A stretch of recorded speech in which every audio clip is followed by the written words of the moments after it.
Our next guest is just an interesting guy. He played for the Yankees, certainly left his impact on the mound, and now he's doing it from the booth. You guys can see him on the Yes Network, and he's doing a great job. This man has lived a very full life, and there's certainly a lot to talk about. Tonight, we're going one-on-one with David Cohn, and here's some of our conversation.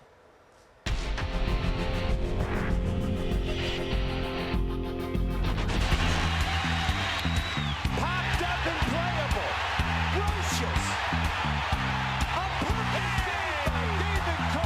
I feel like every single time people begin an interview with you, they immediately go to that perfect game. But I want to go somewhere different with you because I feel like now I look at you as a broadcaster first and a pitcher second. How do you see yourself? Definitely a broadcaster. His swing is there. His health is there. The millennials kind of only know me as a broadcaster, so it's kind of interesting to answer those questions when they say, did you play? And I'm like, Wait, do people really come up to you and are like, did you play? Does that happen often? with the young kids, yeah. Well, kids, David Cohn didn't just play, he dominated. The pitch. You have become synonymous with perfect game. After that, you know, where do you go from there? Perfection is tough to live up to. I should have quit.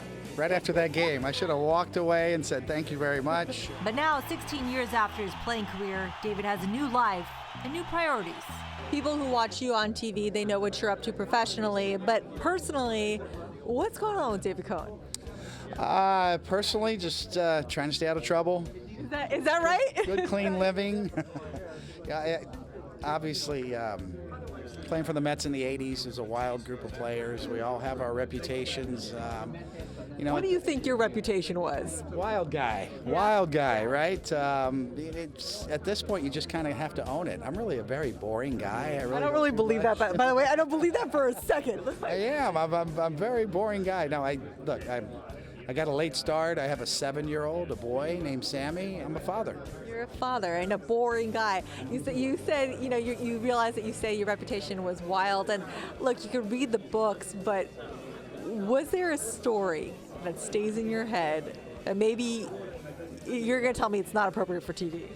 Well, that's one of the biggest problems is you can't really tell the truth, right? I mean, some of these you can tell the truth. This circle of trust here. You're good. I'll tell you that. You're really good. I like you already, David.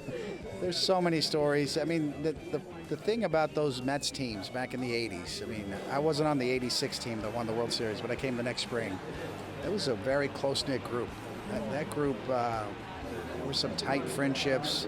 Yeah, there was some trouble. There were some guys that had some off-the-field issues. You know, Darryl Strawberry, Dwight Gooden. A lot of us had our issues, and they're both doing well. There's been so much personal growth for you. What led to that? Because I feel like there's a lot of your story could have gone in a very different direction. Why did it go in the positive direction that it did go?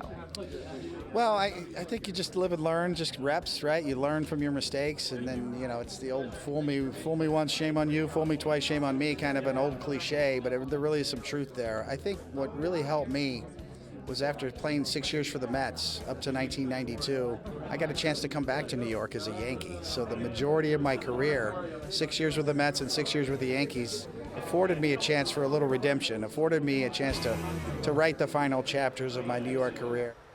Well, David Cohn's new book, Full Count, The Education of a Pitcher, is in stores now.